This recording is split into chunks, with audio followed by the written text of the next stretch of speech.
કે કીર્તિ પટેલની.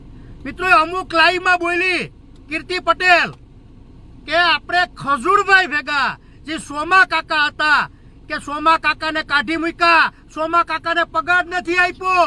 મિત્રો આજે હું 18 વર્ષને કહેવા માંગુ કે મારે સોમા કાકા અરે વાત થઈ એ તમે 18 વર્ષ રેકોર્ડિંગ સાંભળો. હેલો, સોમા કાકા દ્વારકાધીશ. જય દ્વારકાધીશ ભાઈ. બોલો બોલો.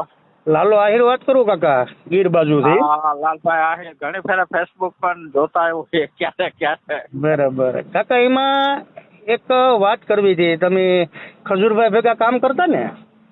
હા, 3.5 પોણા 4 વર્ષ ભાઈ મેં કામ કર્યું ખજૂરભાઈ હારે. બરોબર. તમારો નંબર તો માયા મીડિયાથી લીધા મેં. હા સમજાણો. એમાં એક મુદ્દો એવો હતો, તમને તો હાલમાં ખબર જ હશે. હા આપણે આ કીર્તિ પટેલે મારે વાત થઈ હતી કીર્તિ પટેલ સાથે. હા તો એમાં કીર્તિ પટેલે એવું કીધું હતું કે સોમા કાકાને કાઢી મૂક્યા એમ. નહીં. હા મારી વાત તમે સાંભળો. મારી ઉંમર અત્યારે 72 યર્સ છે, 72 વર્ષ. બરાબર કાકા. અને એની કાયદા નથી. મેં સ્વૈચ્છિક નિવૃત્તિ લીધી. મને સાંભળવામાં બહુ તકલીફ થઈ ગઈ છે લાલભાઈ. બરાબર કાકા.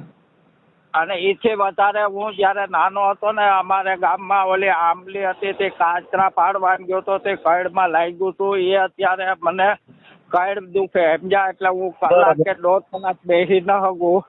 મને નીતિ જાડીએ કાઢેલ નથી. મેં સ્વૈચ્છિકતા નિવૃત્તિ કીધું કે ભાઈ હવે મારાથી કામ થાય નહીં, પ્લસ લાંબો રૂટ ન ખેંચી શકું અને સાંભળતો તો હાવ નથી એમ. બરાબર.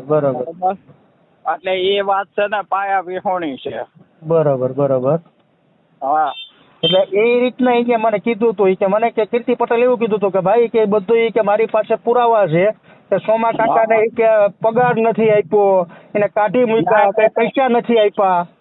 ખોટી વાત છે. જયારે કોરોના વાવાઝોડું હતું ત્યારે મને એની સાથમાં લીધો.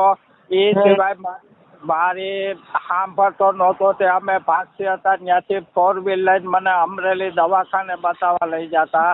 એ સિવાય મારા છોકરાને ત્યાં શ્રીમંત હતું ત્યારે પગાર તો ત્યાં રહ્યો લાલભાઈ. 50,000 રૂપિયા મને આપેલા છે. હા, પગાર સિવાયના. એ સિવાયમાં અટાણે મારી એજ આથમતા સુરત જેવી છે. એ લોકો મને ફોરેન 4 થી 5 વખત લઈ ગયા. બધોય ખર્ચો એ. અને મારી ઘરે જયારે કોરોનામાં મહામારી હતી ને, બરાબર. એટલે મારા ભેરા જે 2-4 જણા સ્ટાફ હતા ને, એની ઘરે 15-20 હજારના અનાજ કરિયાણું ટોટલી મહિના દીનો સામાન નીતિન જાની નાખી.